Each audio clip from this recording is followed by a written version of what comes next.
Ano isang bagay na hindi connected sa work na matutulungan nyo yung mga tao nyo if they learn this? It's financial literacy. Dahil yung stress nila sa buhay, mababawasan talaga. Tapos yung productivity na sa work, tataas kung marunong sila humawak ng pera. Okay na sustentuhan nyo yung mga tao nyo, support them financially, but it will never be enough. Kailangan, hindi natin sila bigyan lang ng fish. Kailangan, turuan natin silang mangisda to teach them how to catch fish. I teach this in seminars and I call it the 6 core principles of money. And ito yung mga ibang pinag-uusapan namin pagdating dyan. Simulan natin dito. So anong connection yan sa trabaho? Work sila ng work, pagod na pagod sila, pero kulang yung kanilang sinasahod daw according to them. Pero marami sa kanila, tama naman, sapat naman yung kanilang sahod. Ang nangyayari sa sahod nila, number 1, pag tumaas ang sahod, tumataas rin yung lifestyle. Ang tawag natin dyan yung lifestyle creep or lifestyle inflation. Pero pag naturuan natin silang maging masinop sa pera, then kapag kumikita sila na mas malaki, napapasok na nila yan sa unti-unting savings, unti-unti nababayaran yung mga utang, or unti-unti nakakapag-invest na sila. Nakakatuwa, no? Galing ako sa isang event and the owners,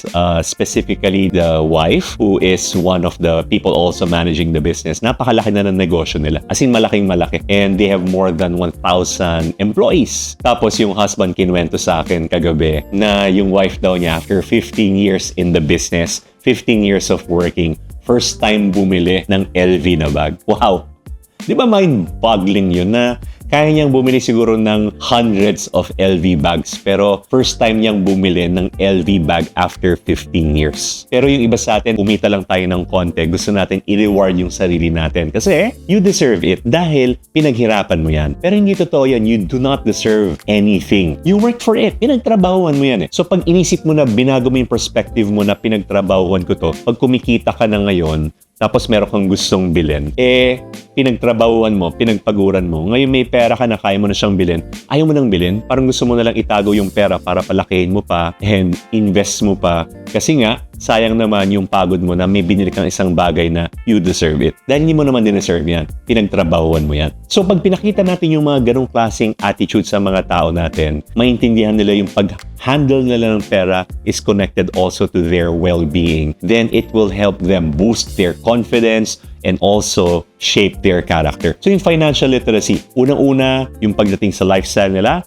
Tapos, ito napaka-importante rin, tinuturuan ba natin yung mga tao natin how to budget their money? Alam nyo, may mga seminar kami nakakatawa dahil yung mga gumagawa ng budget, nagugulat sila. Paano nangyari yon? May isa muntik nang mahulog sa upuan. 80,000 yung nasa budget niya, no? Tapos yung mga kasama niya na nagtataka. Nasa sales sila and many of them yung mga kita nasa 20,000-30,000. So ito apparently one of the top performers nila. Pero ganun kalaki yung kanyang expenses na hindi niya alam. And then meron naman isa nakita niya, he's smoking 2 packs of cigarettes a day. Sabi niya, mukhang pwede kong bawasan pala to dahil nasa 120,000 yun in a year. Ano bang mas importante? Yung mga wants ba natin or importante ba yung mga pangarap natin sa buhay? So yung priority nila, pag naayos nila, and then yung budget, magkakaroon sila ng way to design the life that they want. So after that, ito na.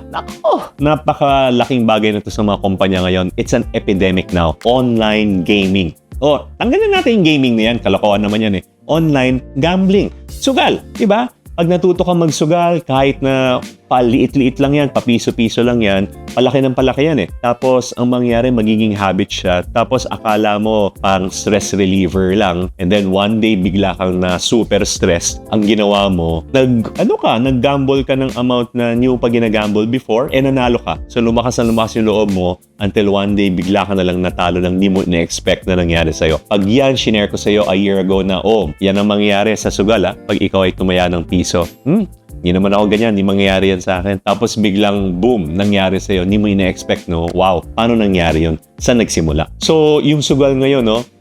Unfortunately, it's happening right now to many companies na apektuhan, whether anong industry yan. Kasi kapag sila nagsimula magsugal, parang ang tingin nila doon, it's like a form of entertainment, and that's how they're packaging it now. Well-known celebrities are promoting it. So, nakukuha nila yung trust natin. Tapos, yung mga packaging nila parang ang ganda-ganda. And then, may mga models sila na hihikayatin kayo na mag-gamble dahil sila rin mismo nanalo sila ng ganitong amount. And all of those things are actually a facade. Ano na siya, no? To distract you on how destructive that habit is. Kaya kung kayo magsusugal kayo, nako, wag na kayong magsugal. Itapon nyo na lang sa basurahan yung pera nyo kasi mas maganda pa buhay nyo pag tinapon nyo sa basurahan yung pera nyo dahil hindi kayo ma-addict. Tsaka yung kakatapon nyo ng pera sa basura, mga pangatlo lang manghihinayang na kayo. Pero yung sugal, hindi kayo manghihinayang kahit na gaano kalaki yung talo nyo kasi gusto nyo bumawi. At pag nananalo naman kayo, gusto nyo umangad